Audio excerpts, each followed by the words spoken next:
Cumprimentamos a todos com a paz do nosso Senhor e Salvador Jesus Cristo. Estamos iniciando mais um EBD da TV. Eu sou o pastor Henrique, moro atualmente em Americana, São Paulo, antes morava em Imperatriz, Maranhão. Se você deseja nos convidar, entre em contato conosco, meu telefone DDD 99, de telefone 991520454.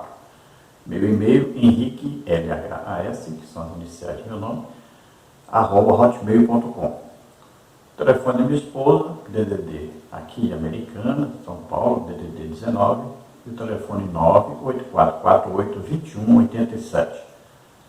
Se você deseja nos ajudar, eu já estou com 6 anos desempregado, então você envie qualquer quantia. Aí está as minhas contas, a Caixa Econômica, aqui do Bradesco, e aqui Banco do Brasil, o nome da minha esposa, Edna Maria Coisil, os bancos lá de Imperatriz. E o meu Pix, você vê aí, é o meu CPF, 331-957-81620, que é lá do Banco Bradesco Imperatriz. Quero te pedir que você dê aí um like, né, um joinha, e se inscreva aí no nosso canal e divulgue isso, passe esse link para outras pessoas, para que eles também possam assistir e estará então ajudando outras pessoas também a estudarem a lição. Também aqueles que não podem frequentar e estar lá na congregação, né? Aqueles que estão doentes, aqueles que estão nos hospitais, às vezes a pessoa está lá num sítio, numa fazenda, às vezes a pessoa está numa feira. Então são vários os motivos pelos quais a pessoa muitas vezes não pode frequentar a escola bíblica dominical. Então passe para essas pessoas para que eles possam assistir e aprender junto conosco as lições. Vamos então à nossa lição de hoje. Nós estamos estudando aí neste trimestre das revistas da CPAD com o tema A Supremacia das Escrituras, a inspirada, inerrante e infalível Palavra de Deus. O comentarista da CPAD deste trimestre é o pastor Douglas Batista, que é presidente da Assembleia de Deus de Missão do Distrito Federal. Hoje nós vamos estudar aí a lição de número 12, a penúltima lição do trimestre. As epístolas instruem e formam os cristãos. Então nós vamos falar hoje sobre as epístolas, que muitas vezes nós vamos ver que estão em forma de cartas. E essas epístolas, elas trazem um ensino precioso para nós. Veja, os evangelhos falaram a respeito, então, da vinda de Jesus, do ministério de Jesus, da morte e ressurreição de Jesus. Então, isso é o essencial para a salvação. Agora, depois de salvos, nós precisamos de instrução, precisamos estudar a palavra de Deus, compreender a palavra de Deus. E aí então vem aí as epístolas, que são importantíssimas para a nossa compreensão, não só do Antigo Testamento, como também do Novo Testamento. Nós vamos ver aí muito ensino que teve como base alguma coisa que estava escrita no Antigo Testamento. Paulo é um especialista nisso, foi usado tremendamente por Deus para trazer muitas revelações a respeito de coisas que estavam escritas no Antigo Testamento. Por exemplo, quando Paulo escreve Gálatas 3,13, Cristo nos resgatou da maldição da lei, fazendo maldição em nosso lugar, porque está escrito, maldito todo aquele que morreu no madeiro, para que a bênção de Abraão chegasse até nós os gentios e pela fé recebêssemos a promessa, do Espírito Santo. Então veja só, onde ele achou isso? Maldito aquele que for pendurado no madeiro. Está lá em Deuteronômio. Então veja só, sempre Paulo vai trazer isso para nós, essa revelação de coisas que estavam escritas no Antigo Testamento. Então nós vamos ver aí as epístolas de Paulo, que para mim foram 14, eu coloco aí Hebreus como sendo de Paulo. Eu creio que Paulo escreveu exatamente uma epístola falando sobre a sua compreensão a respeito do sacerdócio, dos sacrifícios, e falando da sua compreensão espiritual de tudo isso, falando a respeito do sacerdócio de Jesus Cristo, que aí é superior, ele vai falar que Jesus Cristo é superior aos anjos, superior a Arão, superior a Moisés, vai falar que o seu sacerdócio é eterno, não é como o de Arão, que era passageiro, vai falar da perfeição do sacerdote Jesus Cristo. Então, ele falou claramente sobre todo o sistema sacerdotal, colocou em Jesus como sacerdote perfeito, mas se a gente não tivesse o final do livro de Hebreus, a gente não descobriria aí quem foi o autor. Mas Paulo, como amava tanto a Timóteo, ele acabou falando de Timóteo no final de Hebreus, e a gente percebe que realmente é Paulo quem escreveu o livro de Hebreus, né? Essa epístola aos Hebreus. Então, vimos aí as 14, né, de Paulo, e temos as outras 7, que são as gerais aí, que nós vamos ver. Aí nós temos Pedro, né? Nós temos aí Judas, nós temos Tiago.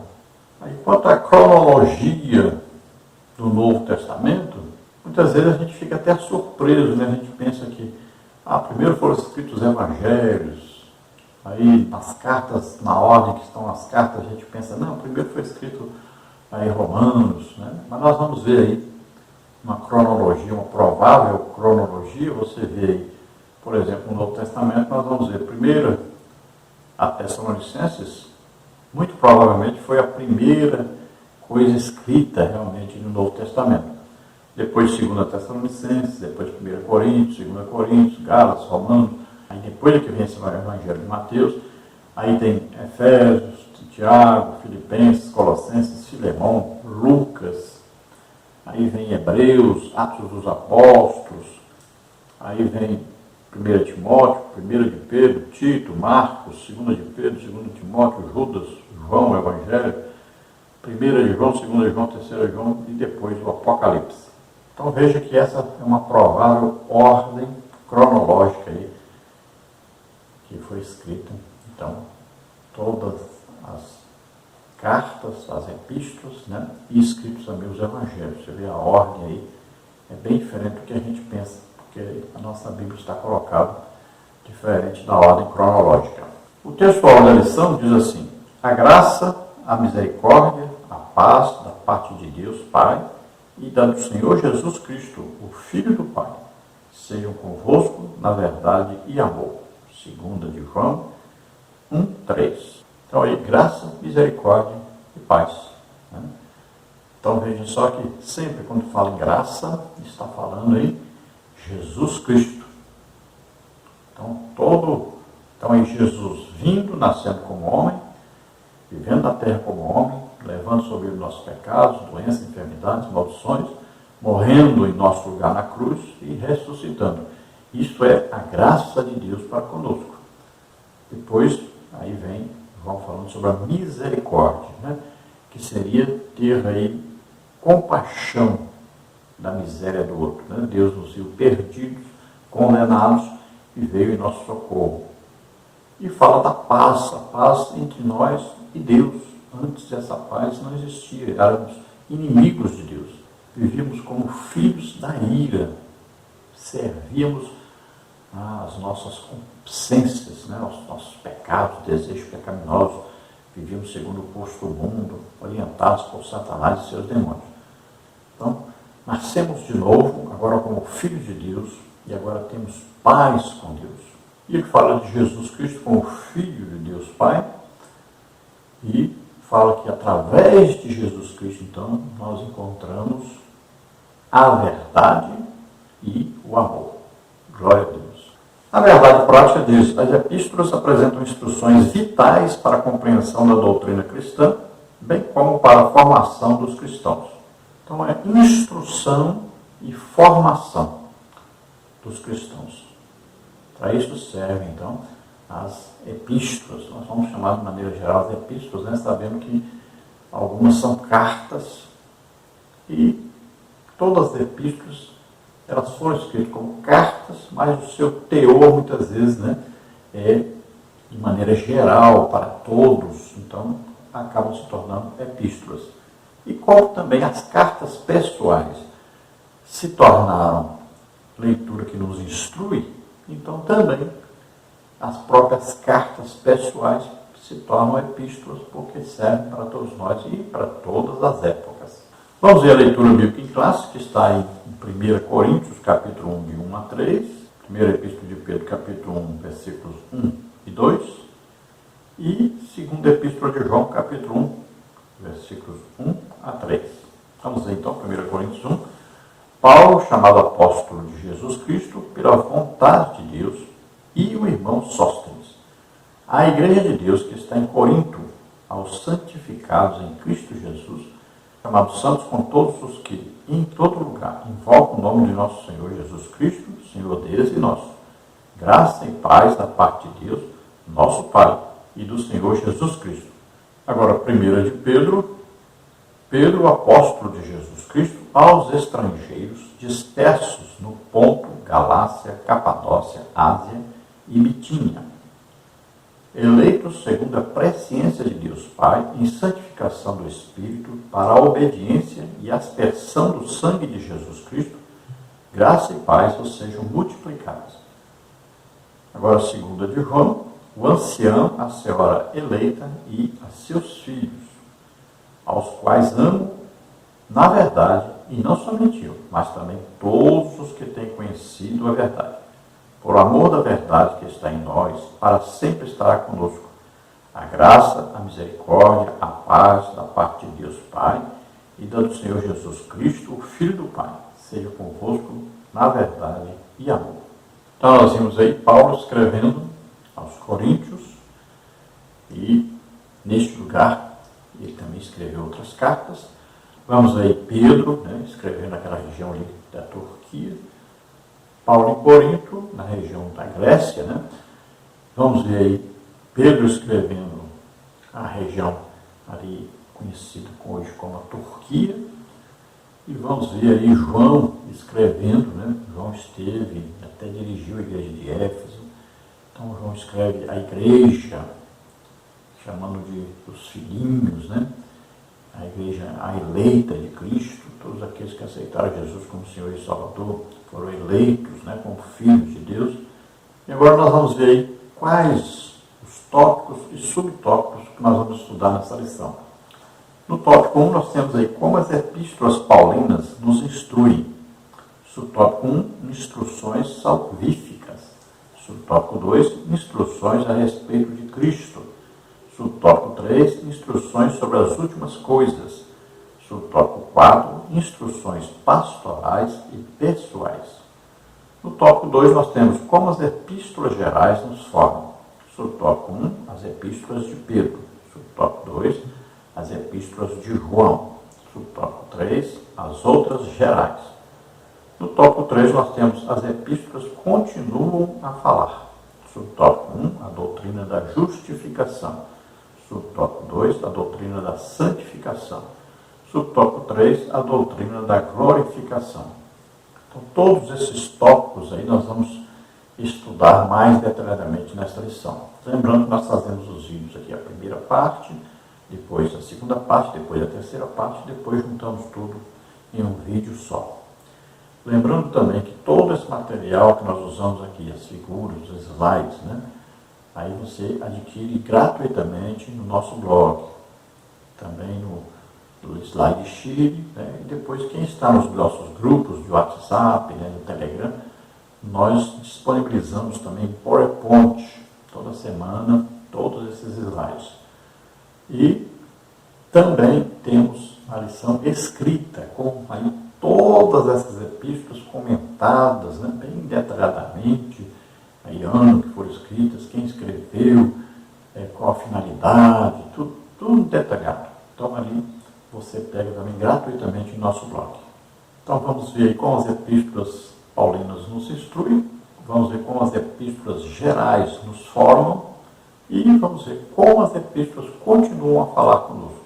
Vamos ver a introdução da lição, que diz assim: as epístolas correspondem a 21 dos 27 livros do Novo Testamento. As 13 escritas por Paulo são denominadas de paulinas. As 8 epístolas restantes são de outros autores e designadas de gerais. Nesta lição, agrupamos as epístolas por temas e autoria e destacamos alguns de seus aspectos doutrinários. Então, no Novo Testamento, nós temos 27 livros. Dentre os 27, olha aí, temos 21 epístolas. Então, tirando os 4 evangelhos, Atos dos Apóstolos e Apocalipse, pronto, sobraram então 21 epístolas. Aqui o autor colocou, como é de praxe, né? Colocou aí que são 13 epístolas de Paulo, né? Mas nós podemos, e hoje já é muito reconhecido, que Hebreus também é de Paulo, então seriam 14 epístolas de Paulo e 7 as demais epístolas, né? Agora, a maneira de nós estudarmos as epístolas nesta lição, então, aí é de maneira diferente, não é em ordem cronológica e nem é na ordem que está na Bíblia, mas aí nós vamos estudar de acordo com os temas e a autoria e vamos ver os aspectos doutrinários das epístolas. Então veja que no tópico 1 nós temos aí como as epístolas paulinas nos instruem. Subtópico 1, instruções salvíficas. Neste grupo, enfatizamos os aspectos da doutrina da salvação. Aos romanos destaca-se que o justo viverá pela fé, Romanos 1,17. Cristo nos libertou do pecado mediante seu sacrifício remidor. Dessa forma, pela fé em Cristo, somos declarados justos, Romanos 3, 23 a 25. Aos Gálatas, Paulo assevera que ninguém é justificado pelas obras da lei, Gálatas 2,16, e que somente a fé em Cristo nos liberta do jugo do pecado, Gálatas 5,1. Em 1 Coríntios, ressalta-se a mensagem do Cristo crucificado, 1 Coríntios 1,23, que morreu pelos nossos pecados e ressuscitou ao terceiro dia, 1 Coríntios 15, 3 a 4.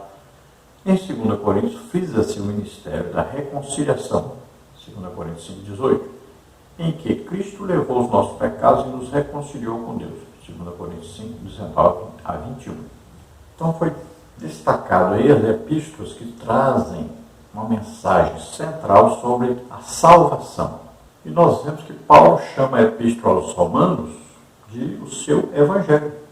Então veja, Mateus escreveu o evangelho, Marcos escreveu o evangelho, Lucas escreveu o evangelho e também escreveu o evangelho do Espírito Santo, o evangelho de Jesus e o evangelho do Espírito Santo, que é chamado de Atos, né?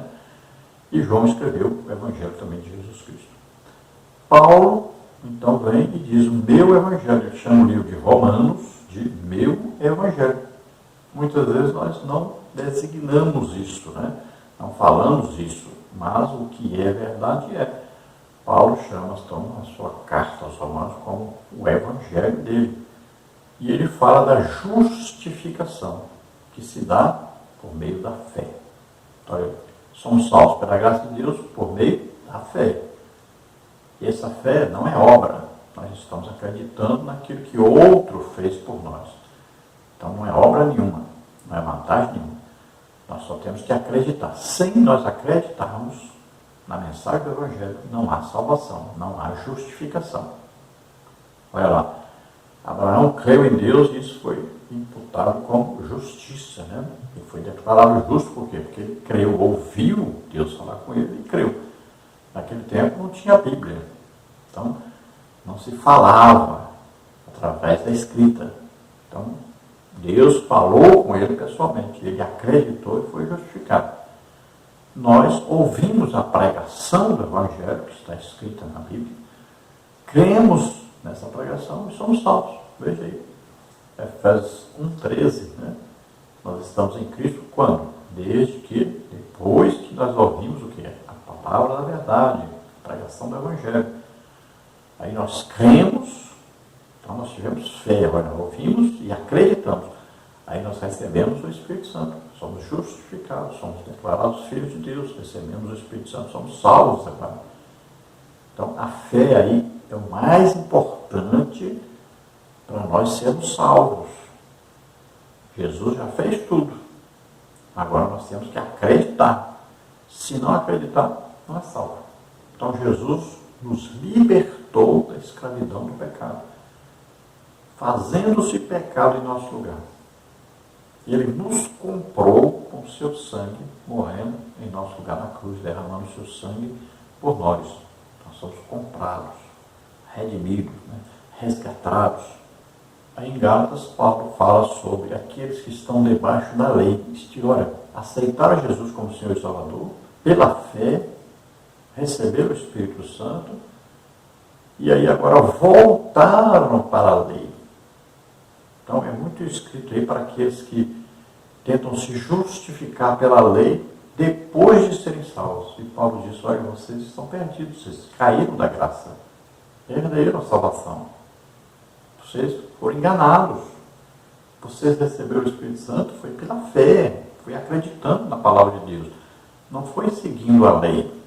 Depois de 1 Coríntios, Paulo fala sobre a morte de Jesus e a ressurreição. E ele diz que se alguém acredita que Jesus morreu por ele, mas não acredita que Jesus ressuscitou, esse tal perde a salvação. Ele não é salvo. Veja só a importância da ressurreição. E fala, né, da abundância das obras, que nós devemos ser abundantes nas obras de Deus, sabendo que nós teremos um galardão, uma premiação. Em 2 Coríntios, Paulo fala sobre o ministério da reconciliação. Nós somos reconciliados com Deus, nós estávamos em inimizade, em separação, somos reconciliados. Fala também da oferta dada com alegria, com prazer, né? Servir a Deus. Então veja que nós estamos fazendo aí uma sintetização, né? Um resumo bem pequenininho de cada epístola, porque o tempo não dá, é muita coisa para nós estudarmos numa lição só. Tópico 1, então, como as epístolas paulinas nos instruem. Subtópico 2, instruções a respeito de Cristo. Nesse enfoque, o destaque são os aspectos da doutrina de Cristo. Aos Efésios, o tema é Cristo como cabeça e a igreja o seu corpo. Efésios 1, 22 e 23. Nesse sentido, a igreja foi eleita em Cristo. Efésios 1, 4. E redimida em Cristo. Efésios 1, 7. Para a glória de Cristo. Efésios 1, 12.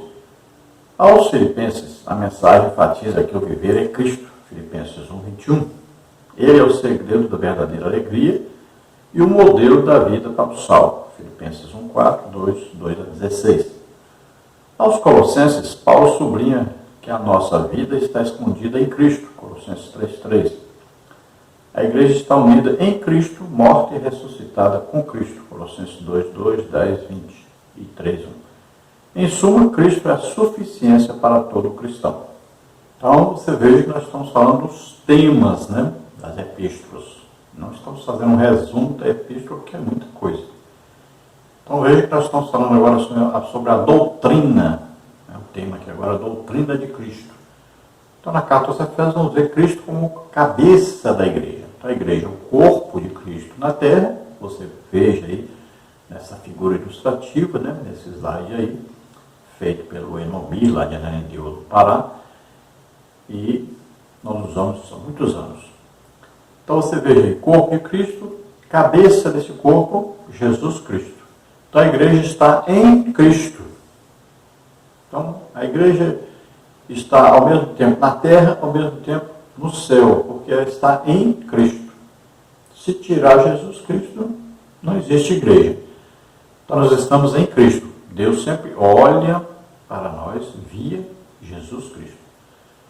E veja que Jesus continua intercedendo por nós lá no céu. Então a igreja sempre deve se lembrar disso. Nós estamos em Cristo.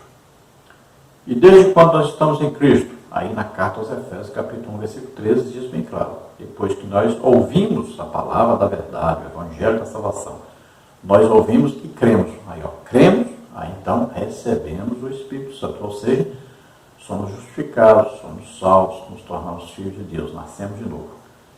E é muito importante citar Efésios 2,8, onde fala que a salvação é pela graça de Deus, a graça, sempre lembrando, a graça de Deus, não é falar assim, a graça, o que é graça? Aí é favor e merecido. Não, isso aí é a tradução da palavra graça. O que é a graça? A graça de Deus é Jesus Cristo, Filho de Deus unigênito, veio ao mundo, nasceu como homem, levou sobre ele os nossos pecados, doenças, enfermidades, maldições, morreu por nós na cruz e ressuscitou. Ele se tornou filho primogênito. Nós vamos ver isso lá em Hebreus, né? Então, veja só, esta é a graça de Deus. Então, pela graça de Deus, nós somos salvos. Então, olha só, através da obra de Jesus Cristo somos salvos. Agora, mediante a fé. Temos que acreditar nisso. Ao ouvirmos a pregação sobre o Evangelho, falando de Jesus Cristo, aí nós acreditamos, então nós somos salvos. Em Filipenses fala que o nosso viver é Cristo. E fala da alegria. Paulo, mesmo preso, continuava alegre, feliz, porque estava com Cristo. Tendo aí a comunhão com Jesus Cristo, então nós estaremos felizes, estaremos realizados, estaremos tranquilos, estaremos em paz e estaremos sempre com a expectativa da volta de Jesus para nos buscar. Então, o nosso viver é Cristo. Em Colossenses, Paulo chega a dizer, então, que a nossa vida está escondida em Cristo. Então, a igreja, ela é aquela que tem como membros aqueles que morreram e ressuscitaram com Cristo. Então, eles vivem em Cristo, todo o tempo. Então, Cristo é suficiência, ou seja, Cristo nos basta. Se nós tivermos a Cristo, então não precisamos de mais nada. Cristo é suficiente para nos salvar, para nos guardar, proteger, nos conduzir sempre em vitória, nos dar aquilo que nós necessitamos. Tudo o que nós precisamos é estar em Cristo, com Cristo. No subtópico 3, instruções sobre as últimas coisas. Esses ensinos enfatizam os aspectos da vinda de Jesus. Em 1 Tessalonicenses, Paulo ensina que no retorno de Cristo, nós, os que ficarmos vivos, seremos arrebatados. 1 Tessalonicenses 4,17. Sendo necessário, para esperar o Senhor, conservar irrepreensível o espírito, a alma e o corpo. 1 Tessalonicenses 5,23. Em 2 Tessalonicenses, o apóstolo esclarece que após o arrebatamento da igreja, o dia do Senhor se iniciará com a manifestação do anticristo. 2 Tessalonicenses 2:2, 3:8. Enquanto o salvo aguarda a volta de Cristo, deve orar para que o Evangelho tenha livre curso e vigiar para não viver desordenadamente. 2 Tessalonicenses 3:1, 11 e 12. As duas epístolas alertam a respeito da necessidade de preparar-se para a vinda do Senhor. Então, 1 e 2 aos Tessalonicenses, acredita-se aí que foram escritas primeiro, antes dos evangelhos ainda.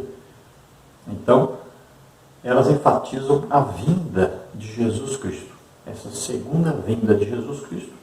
E nós sabemos aí que são duas fases, né? A primeira fase, o arrebatamento da igreja. A segunda fase, a vinda de Jesus em glória, no final da grande tribulação. Aí nós colocamos um quadro aí para você ver direitinho como é que vai se dar isso aí. Então, nesse quadro aí, você vê que está bem claro aí, olha aí.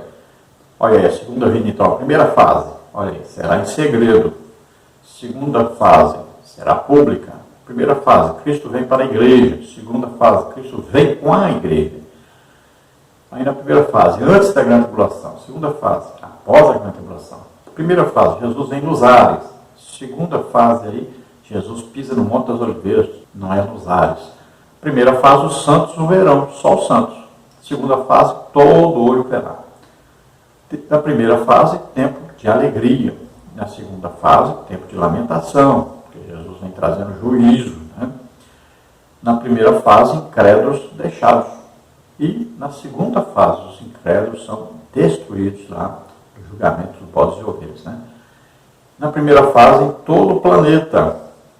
E na segunda fase, fisicamente, Jesus desce em Israel, no Monte das Oliveiras. E para que nós possamos ser arrebatados, temos que conservar irrepreensíveis aí, ó, espírito, alma e corpo. Nós somos o quê? Uma tricotomia, né? Então, aí, o espírito, alma e corpo devem ser mantidos irrepreensíveis. Ou seja, nós temos que lutar contra o pecado para que nós estejamos sempre em santificação e prontos para o arrebatamento. E Paulo diz que essa é a vontade de Deus, que vos abstenhais da prostituição. Temos que manter-nos em santificação. Em 2 Tessalonicenses, Paulo fala sobre a vinda, então, de Jesus no final da grande tribulação, né? Sabemos que durante a grande tribulação haverá aí o governo do anticristo e grandes pragas, né, grandes juízos de Deus haverão sobre toda a terra, também principalmente sobre os judeus. E Paulo fala sobre essa vinda no final da grande tribulação, da vinda em glória do Senhor, que é chamado Dia do Senhor, onde haverá ali o julgamento, né, entre os bodes e ovelhas. Todos aqueles que não apoiam, não querem Deus, não querem Jesus, então serão mortos. E os outros que sobrarem de todas as nações, que não estão perseguindo Israel, não estão aí odiando Deus, então vai começar Jesus Cristo governar durante 1000 anos sobre a terra, com todas essas nações. E agora o povo de Israel, que clamou pela vinda do Messias no final da grande tribulação, eles então estarão com Jesus nesse governo, desse milênio, e a igreja estará onde? Na Nova Jerusalém, a cidade santa que fica acima da cidade embaixo, né? Então a Jerusalém de cima. Nós estaremos em corpos gloriosos. Nós ressuscitamos, né? E fomos transformados no arrebatamento. Tá? Então, corpos gloriosos. Vivemos na Nova Jerusalém. Estaremos participando junto com Jesus no milênio, mas em corpos gloriosos, não como moradores da terra. Então, tanto 1 Tessalonicenses como 2 Tessalonicenses nos alertam para vivermos em santificação, esperando qualquer momento a vinda de Jesus para nos buscar. No subtópico 4, nós temos instruções pastorais e pessoais. As epístolas particulares abrangem instruções de natureza prática.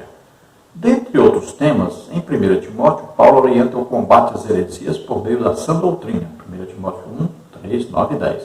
Em vista disso, o líder deve ser apto para ensinar. 1 Timóteo 3, 2, 4, 13 e 16. Em 2 Timóteo, ratifica-se que o obreiro deve manejar bem a palavra da verdade. 2 Timóteo 2, 15. A fim de produzir arrependimento nos que resistem. 2 Timóteo 2, 25. Em Tito, o pastor deve contrapor os falsos ensinos, como está em Tito 1, 5, 10 e 11, e para tanto é exortado a falar que convém a sã doutrina. Tito 2, 1. Em Filemão, a mensagem enfatiza o perdão. O transgressor arrependido deve ser recebido mais do que como servo, né? Agora como irmão amado. Filemão 1, 16. Então, as epístolas particulares, ou seja, enviadas diretamente a uma pessoa, né? Então, nós temos aí 1 e 2 Timóteo, temos também Tito e Filemão. Então, 1 Timóteo vai falar, então, para Timóteo sobre, primeiro, falar sobre aí o obreiro. Quais os tipos de obreiro, né? O que o obreiro, que é necessário alguém para ser um obreiro. Então, para ser aí um diácono, né? Um presbítero, um evangelista, um pastor. Então, tem coisas aí que são necessárias aí da orientação. E nós vemos que a principal é ser cheio do Espírito Santo e ter conhecimento da palavra de Deus. Aí vai falar do viver, né? Casado uma só vez, né? Não dado ao vinho, não espancador, não amante do dinheiro, né? Então, são qualidades exigidas daquele que vai servir ao ministério. E Paulo fala do combate às heresias. Então, o obreiro sempre deve combater as heresias que surgem na igreja. Ensinos que vão de contrário à palavra de Deus, que muitas vezes entram sorrateiramente no meio da igreja. Então, o obreiro deve ser apto a ensinar, deve ser alguém que está sempre estudando a palavra de Deus, principalmente está sempre lendo a Bíblia. E este ensino, então, vai trazer o arrependimento de pecados aos ouvintes. Em Tito, novamente, Paulo fala das qualidades daquele que vai entrar no ministério, né, e chama atenção também, então, sobre aí, o ensino, sobre a repreensão, sobre as heresias que podem entrar na igreja. Novamente, ele chama atenção, e agora de Tito. Então, o bom obreiro deve sempre combater as heresias. Deve ser o que um apologeta defender a palavra de Deus, a Bíblia. Deve falar o que convém à sã doutrina. Depois, em Filemon, Paulo está falando de um servo que sai da casa do seu patrão como expulso, né, por não ser um bom servo, mas agora que ele se torna um servo de Cristo, ele deve então retornar à casa do seu patrão, agora como servo de Jesus Cristo, e deve ser recebido com perdão, misericórdia e apoiado na sua fé. Então agora ele não vai ser apenas recebido como servo, mas como um irmão em Cristo. Isso fala então de amor, fala de perdão. No tópico 2 nós temos como as epístolas gerais nos formam. Subtópico 1, as epístolas de Pedro. 1 de Pedro aborda o sofrimento cristão, 1 de Pedro 1,6. Ela ensina que as provações fortalecem a fé, 1 de Pedro 1,7. Que é preciso santificar-se, 1 de Pedro 1,15. Suportar os agravos, 1 de Pedro 2,19. E alegrar-se nas aflições, 1 de Pedro 4,13. Assegura que o próprio Deus é quem aperfeiçoa, confirma, fortifica e estabelece o crente fiel, 1 de Pedro 5,10. Em 2 de Pedro, a mensagem faz alerta aos ensinos dos falsos mestres, tais como negar a divindade e a segunda vinda de Cristo, como está em 2 de Pedro 2, 1, 3, 4. Pedro contesta tais heresias, ratifica que Jesus é o Filho de Deus, 2 de Pedro 1, 16, 17, e anima a igreja a manter-se imaculada até a volta do Senhor, 2 de Pedro 3, 14. Então aqui fala só sobre as epístolas de Pedro, primeira e segunda epístola de Pedro, e nós vamos ver que Pedro fala sobre a santificação. Pedro vai falar até sobre o ló, né, chamar o ló de justo. Pedro fala aí sobre a destruição da terra, né, em fogo. Fala sobre o sofrimento do cristão. Ele diz que todas essas provações, tribulações produzem fé, né, no crente. Exorta o crente a suportar as aflições da vida, as dificuldades que vêm, mas também incentiva o crente a se alegrar, né? Sempre se alegrar, quando passar por essas provas, né? No final, então, se alegre em Cristo, saiba que Jesus está conosco todo o tempo, nos ajuda a passar por tudo isso. Então, o próprio Deus está no controle de tudo, Ele está presente em todo momento na nossa vida, nos acompanha bem de pertinho, mora em nós. O alerta sobre os falsos profetas, né? Os falsos ensinadores, nos alerta sobre os falsos obreiros, né? Aí, falsos mestres, falsos pastores, sempre existiram e sempre vão existir. Então, se existe o verdadeiro, existe sempre o falso, né? A imitação de Satanás. Então, esses falsos ensinadores, falsos pregadores aí, traziam uma mensagem contrária à divindade de Jesus, falavam que Jesus não era Deus, e também negavam que Jesus voltaria para buscar a igreja.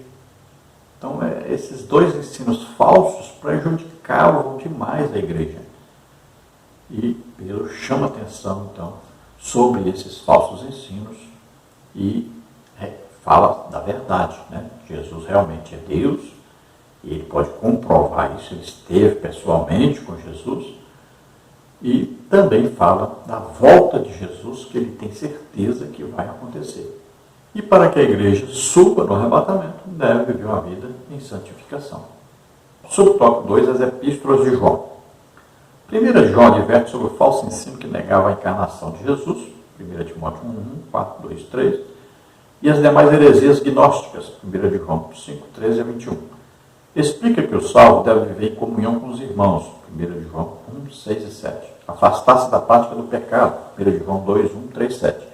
Amar uns aos outros, 1 João 4, 11. E vencer o mundo por meio da fé, 1 João 5, 4. Em 2 João, as heresias do docetismo e gnosticismo são novamente refutadas, 2 João 1, 7, 8. A igreja é exortada a perseverar na doutrina de Cristo, 2 João 1, 9. E a usar de sabedoria ao receber pessoas em casa, 2 João 1, 10 e 11. Em 3 de João, destaca-se a fidelidade de Gaio e Demétrio, 3 de João 1, 5 a 8 e 12. E a reprovação do mau testemunho de Diótrefes, 3 de João 1, 9 e 10. Por fim, João adverte ao cristão, não sigas o mal, mas o bem, 3 de João 1, 11. É impressionante aí, né, a epístola de João, porque ele vai falar do conhecimento que ele tinha de Jesus Cristo, da intimidade que ele tinha com Jesus Cristo, e ele fica admirado. Nós tocamos no verbo da vida, nós andamos com ele, comemos junto com ele, tomamos banho no rio junto com ele. E é Deus mesmo. Imagina que coisa impressionante. João começa a raciocinar, né, a pensar sobre isso, que coisa impressionante. Ali estava Deus mesmo. Então João vai combater os falsos ensinos da época, né, os falsos mestres ali, os falsos pastores, os falsos profetas, que vinham ao povo tentar ensinar, e principalmente aí, o gnosticismo, e negar a humanidade de Jesus, negar que Jesus nasceu como homem na terra. E ele diz bem claro que isso aí é do anticristo, não veio em carne, que não morreu na cruz, ele está trabalhando para o anticristo quem faz isso. E olha só que coisa interessante, Jesus nasceu, água e sangue estavam presentes, não é isso? No parto. Tem lá o líquido amniótico, né? Tem água e sai sangue também, né? Da bolsa, né? Que se rompe. E estão presentes na morte de Jesus a água e o sangue também, para provar que o mesmo Jesus nasceu como homem, morreu como homem. Olha lá, quando o soldado fura, sai sangue e água. Então veja só, João fala sobre isso. E João mostra claramente aí a trindade, né? 3 são os que testificam no céu, 3 que testificam na terra. Ele vai mostrar aí claramente a trindade, a doutrina da trindade, que muita gente diz que não tem na Bíblia. Mas João fala claramente sobre isso. Então ele fala também do amor de uns para com os outros, né?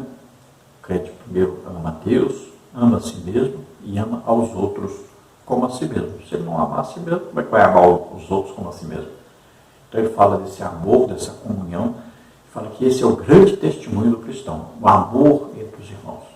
Então ele fala do combate ao pecado e fala que o que vence o mundo é a nossa fé. Então temos que ter fé em Deus, acreditar no Evangelho realmente.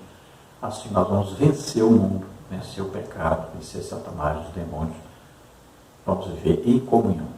Então João chama atenção para a doutrina de Cristo, para evitar os falsos ensinos, combater os falsos ensinos. Veja que sempre nas epístolas nós vamos ver o combate aos falsos ensinos. João fala também da maneira de receber os santos, né? Aqueles que são itinerantes, como recebê-los, como tratá-los. E João vai falar também sobre irmãos, ele vai elogiar os irmãos, o Gaio, o Demétrio, e vai repreender o Diótrefes. Veja só que esse irmão procurava ter primazia da igreja, porque queria ser o líder da igreja, a ponto de até não receber aqueles que João havia indicado para a igreja, para pregar ou para ensinar alguma coisa. E ele nem recebia essas pessoas, além de não dar oportunidade para eles, nem recebia. Impressionante, né? Esse tipo de pessoas existe na igreja hoje. E João finaliza dizendo: siga sempre o bem, não faça nunca o mal. Ainda dentro do tópico 2, como as epístolas gerais nos falam, subtópico 3, as outras gerais. Aos hebreus, a ênfase repousa na supremacia de Cristo, Hebreus 1:1. Ele é o sumo sacerdote que por seu próprio sangue executou uma eterna redenção, Hebreus 9:11 e 12. Desse modo, o crente é estimulado a olhar para Cristo, o autor e consumador da fé, Hebreus 12:2. Em Tiago, o autor esclarece que a fé sem obras é morta. Acentua que a fé deve ser mostrada em ações, Tiago 2:14. Por isso o texto adverte ao cristão a ser praticante da palavra e não somente ouvinte, Tiago 1:22. Em Judas, o salvo é exortado a batalhar pela fé, Judas 1:3. Isso por causa dos hereges infiltrados na igreja, Judas 1:4. Assim o crente é instruído a orar e a preservar a esperança da vida eterna, Judas 1:20 e 21. Então falamos das epístolas de Paulo, né? Aí vamos falar sobre a epístola dos Hebreus agora um pouquinho também, que para mim pertence às epístolas de Paulo, né? E vamos falar das outras epístolas então que restaram, que são chamadas as outras gerais. Então em Hebreus, que para mim é Paulo que escreveu, então Paulo fala sobre a supremacia de Cristo, ou seja, a superioridade de Cristo em relação primeiro aos anjos, depois a Arão, a Moisés, né? Aí ao sacerdócio, né, de Arão. Então ele vai falar sobre Cristo sendo a perfeição, ao mesmo tempo rei, ao mesmo tempo subsacerdote, e fala de Cristo e de todos os sacrifícios do Antigo Testamento, o sistema sacerdotal, sacrificial, e vai comparar isso com o Novo Testamento em Jesus Cristo, a superioridade de Jesus como sumo sacerdote e também do sacrifício perfeito que Jesus fez, e um sacrifício que não precisa ser repetido, é eterno, é único, é perfeito. Também o sangue, não é de ovelhas e bodes, mas o sangue de Jesus Cristo, que é o perfeito, né? É o sacrifício perfeito oferecido a Deus. Então Jesus é o autor e consumador da nossa fé. Então Paulo procura provar aos judeus que todo o sistema sacrificial, né, todo aquele culto judaico, estava falando a respeito de Jesus Cristo. Tiago vai falar que a fé sem obras é morta, porque aquele que aceitou Jesus como Senhor e Salvador, veja só, ele foi salvo pela graça mediante a fé. Não vem das obras. Não é porque ele fez alguma coisa para ser salvo. Agora, Tiago diz que aquele que é salvo, ele deve produzir boas obras. Então, as pessoas vão olhar o quê? Para as obras que ele pratica e ver que ele realmente é salvo. Então, o salvo deve praticar boas obras. Ajudar as pessoas, amar as pessoas na prática. Então, Tiago diz, você deve mostrar sua fé pela prática. E você deve praticar a palavra de Deus. Não apenas ficar ouvindo a palavra, mas deve praticar aquilo que está ouvindo. Judas fala sobre a batalha do crente pela sua fé. Judas também fala, né, confirma o que Paulo fala sobre a oração em línguas, né? Paulo fala que aquele que ora em línguas edifica-se a si mesmo. E aqui Judas, né, no versículo 20, fala que nós devemos orar no Espírito Santo para a nossa edificação, que é exatamente orar em línguas, assim como Paulo falou, tanto em 1 Coríntios 14, quanto também em Efésios, né, capítulo 6, ali, Paulo fala sobre a oração no Espírito Santo. Judas também chama atenção para os falsos mestres, né, os falsos profetas, para os ensinos falsos, e também, olha só, assim como Paulo e Pedro falaram sobre isso, Tiago também fala, e Judas também fala sobre o combate às heresias, assim como João também falou. Então veja só, todos eles falam sobre o combate às heresias, aos falsos ensinos. Então o crente deve estar sempre orando, perseverando e tendo a esperança na vida eterna.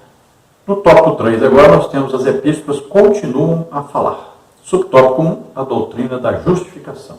A doutrina da justificação ensina que o pecador é justificado, absolvido da punição do pecado, unicamente pela fé na graça divina. Romanos 5, 1 e 2. Significa dizer que as obras humanas não podem salvar. Gálatas 2,16. Nossa declaração de fé professa crer na restauração do homem por meio do arrependimento da fé. Romanos 3, 23 e 24. No novo nascimento, pela graça de Deus, mediante a fé, Efésios 2, 8 e 9, e na justificação pela fé no sacrifício de Cristo, Hebreus 10, 12. Essa é uma doutrina fundamental da fé cristã. Então, olha só, justificação, declarado justo, declarado que é santo, declarado que é salvo. Tudo isso acontece através de quê? Da fé. Então, essa doutrina é básica na Bíblia e nós temos que entender isso. A importância da fé é coisa tremenda. Muita gente não entende isso. Quando nós vemos, por exemplo, em Efésios 2,8, pela graça sois salvos mediante a fé, isso não vem de vós, é dom de Deus. A pessoa pensa que não vem de vós, é a fé. Não, essa fé para você ser salvo é Deus que deu essa fé. Veja só, não é assim. Ali o sujeito da fase não é a fé, é a graça de Deus. Nós somos salvos pela graça de Deus. E isso é que não vem de nós, a graça de Deus, que a graça de Deus é Jesus, o sacrifício de Jesus por nós. Isso não vem de nós. Deus realizou o plano de salvação. Agora, a Acreditar nisso é que vai nos trazer a salvação. Não adianta Jesus morrer por nós, fazer toda a obra, se nós não acreditarmos. Não existe salvação se nós não acreditarmos naquilo que Jesus fez. Então você precisa entender isso, porque isso é importantíssimo. Porque nós vamos ver essas falsas religiões por aí que parecem até salvos, né? Parecem até crentes realmente, se infiltram no meio da igreja evangélica, trazendo esse falso ensino. Que essa fé para ser salva é Deus que deu. Não é verdade. Se fosse assim, Deus seria culpado das pessoas não serem salvas. Por que você não é salvo? Não, porque Deus não me deu a fé para me ser salvo. Já pensou? Isso é o que eles ensinam isso por quê? Porque eles querem apoiar a falsa doutrina de que Deus escolheu já quem vai ser salvo, quem vai para o inferno. Veja só. Para apoiar esse falso ensino, eles inventam torcer a palavra de Deus, então o entendimento das coisas. A torce até o português. Né? Então, cuidado com esse ensino, porque isso é muito importante você entender. Olha, Efésios 1,13. Em quem nós estamos? Em quem vós estáis? Em quem nós estamos? Em Cristo. Depois de quê? Depois de ouvirmos a palavra da verdade, o Evangelho, que vai falar sobre a salvação. Aí, tendo nele crido, olha, nós temos que acreditar nesse Evangelho que nós ouvimos. Aí nós recebemos o Espírito Santo, a promessa de Deus. Se nós não acreditarmos, não recebemos o Espírito Santo. É muito simples, está bem claro aí. Então tome muito cuidado com isso. Então acreditar, ter fé, não é obra. Tome cuidado. Nós não somos salvos porque fazemos alguma coisa, mas porque Jesus fez. Agora nós temos que acreditar no que ele fez. E acreditar no que o outro fez não é praticar nenhuma obra. Isso é fé. E é exigida para haver salvação. Então nós temos essa doutrina da justificação pela fé. Né? Nós vamos ver até que Abraão foi justificado pela fé. Vamos ver que as obras não podem salvar. Tanto vemos isso em Efésios como em Gálatas. Né? Então Romanos nos fala bem claro sobre o arrependimento, sobre a fé no Evangelho. E Hebreus também repete falando sobre então, o sacrifício de Jesus por nós.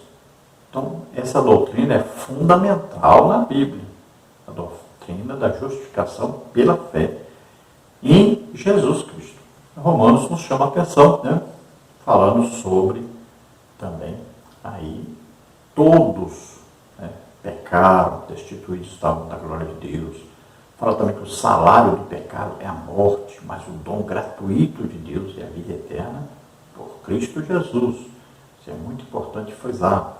Em Romanos 10 fala como sermos salvos, olha isso, confessado com a nossa boca, né? Em nosso coração nós cremos que Jesus ressuscitou dos mortos, seremos salvos aí. Então, fala bem claro dessa justificação por crer. Também fala para nós sobre o Evangelho aí, olha, não é comida nem bebida, né? Mas é paz, justiça, alegria no Espírito Santo. Muito importante frisar isso. O tópico 2 é a doutrina da santificação. A doutrina da santificação implica uma vida separada do pecado. 1 de Pedro 1, 15, 16. Nossa declaração de fé ensina que já salvo e justificado, o novo crente entra de imediato no processo de santificação. Romanos 6, 22, 1 Tessalonicenses 4, 3. Porém, essa transformação vai sendo aperfeiçoada durante a jornada do cristão.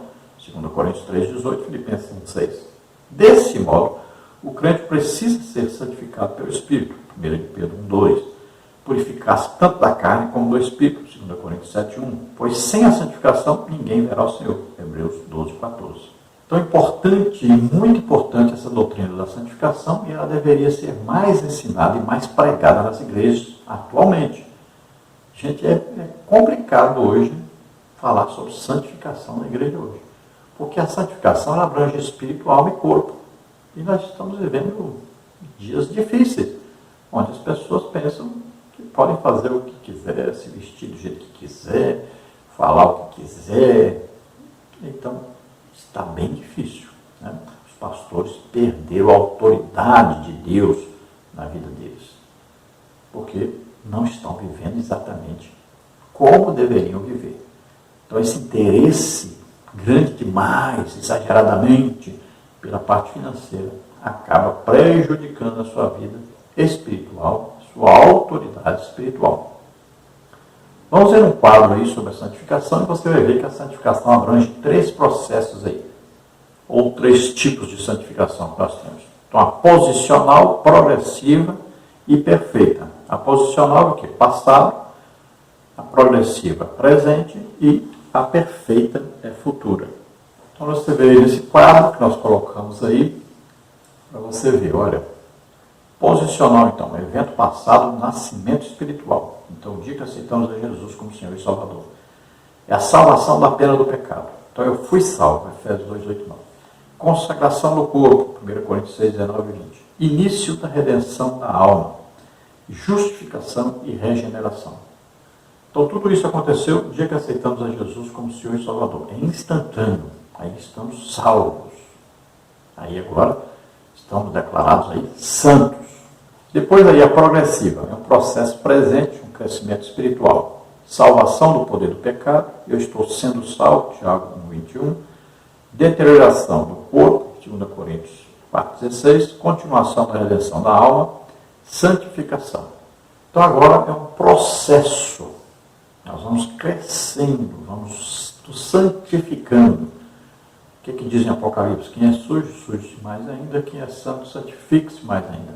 Então é um processo. Você vai lutando contra o pecado, vai se consagrando a Deus, então vai cada dia mais acompanhando esse processo de santificação. Lembrando que é espírito, alma e corpo. Depois nós temos então a perfectiva aí, que é a perfeita, né? Santificação. É evento futuro, perfeição espiritual, salvação da presença do pecado, eu serei salvo, 1 Tessalonicenses 5, 9, redenção do corpo, Romanos 8, 23, conclusão da redenção da alma, glorificação. Então agora tem a ver com o quê? Com arrebatamento. No dia que nós somos arrebatados, alcançamos o quê? A perfeição. Olha aí, o corpo foi transformado, né?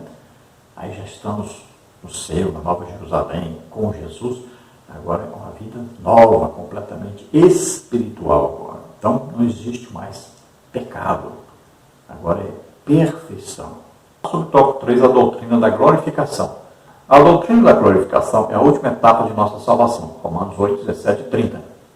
Nesse processo, o pecador é salvo pela graça, justificado pela fé, santificado pelo Espírito e prossegue até a medida da estatura de Cristo. Efésios 4, 13. Quer dizer que ao final do processo da salvação, a glória perdida no Éden, pelo primeiro Adão, será restaurada. 1 Coríntios 15, 45. Trata-se de uma promessa da futura transformação de nosso corpo mortal em corpo glorioso, Filipenses 3, 21, que se dará por ocasião da vinda do Senhor, 1 Coríntios 15, 52 a 54. Então, glorificação agora. Então, essa é a etapa futura que começa a partir do arrebatamento da igreja. É a nossa vida gloriosa, espiritual, agora transformados, né? Olha, nunca mais teremos um corpo humano como nós temos hoje. Agora é o corpo espiritual, semelhante ao de Jesus, né? Agora, nunca mais pecaremos, nunca mais ficaremos tristes, nem doentes, nunca mais sofreremos, nunca mais derramaremos aí lágrimas de sofrimento, de angústia. Vejam, é uma vida perfeita. Então essa é a vida futura e que nós estamos esperando. O arrebatamento pode ser hoje e a partir daí nós teremos essa vida gloriosa. Onde nós moraremos? Na Nova Jerusalém, a cidade celestial. Estaremos para sempre com Cristo. E é isso que nós esperamos, acreditamos, desejamos, estamos todo o tempo aí na expectativa. Vamos à conclusão que diz: as epístolas são livros divinamente inspirados e representam quase 80% do cânon no Novo Testamento. O conjunto de doutrina dessas epístolas, revelado aos seus diversos autores, continua a instruir o povo de Deus, a formar o caráter do crente salvo em Jesus e a preparar a igreja para a vinda do Senhor. Então, todas essas epístolas são livros, cartas aí, epístolas escritas para que o povo de Deus seja edificado, consolado, exortado, para que o povo de Deus tenha instrução, formação cristã. Então, é um aperfeiçoamento. Nós precisamos de todas as epístolas, porque elas vão nos aperfeiçoar, vão nos preparar para a vinda do Senhor. Então, as epístolas vão trabalhar em todo o nosso ser, espírito, alma e corpo, na nossa santificação, na nossa vida, sempre pronta para recebermos a Jesus, para sermos arrebatados. Então, sempre leia a Bíblia, sempre a Bíblia toda, e sempre esteja lendo aí as epístolas, né? Porque elas vão trazer esse crescimento, vão trazer aí a nossa santificação, vão trazer aí sempre essa comunhão com Deus, comunhão com o Espírito Santo, com Jesus, né? Sempre tendo aí Deus como nosso Pai amoroso, que está sempre conosco todo o tempo, nos conduzindo, está no controle de tudo, e brevemente Jesus estará vindo nos buscar. Glória a Deus. Vamos orar agora. Se você quer aceitar Jesus como Senhor e Salvador da sua vida agora, quer entregar sua vida totalmente a Deus, é a sua oportunidade. Se você está doente, está enfermo, vamos orar agora. Jesus cura você. Vamos orar. Pai querido, te apresentamos agora essas vidas que se chegam a ti.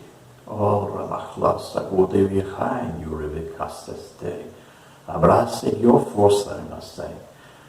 Recebe o abraço do Senhor agora, a sua justificação. Recebe a Jesus Cristo como único Salvador e Senhor da sua vida.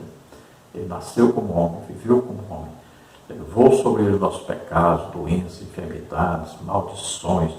Em nome de Jesus, seja agora salvo, receba agora a salvação, receba o Espírito Santo em sua vida, em nome de Jesus. Aqueles que estão doentes, enfermos agora, em nome de Jesus, solta agora toda doença, toda enfermidade. Vem, Senhor, toca nessas vidas e cura totalmente, em nome de Jesus. Solta toda doença, toda enfermidade, sai agora, em nome de Jesus. Amém? Glória a Deus.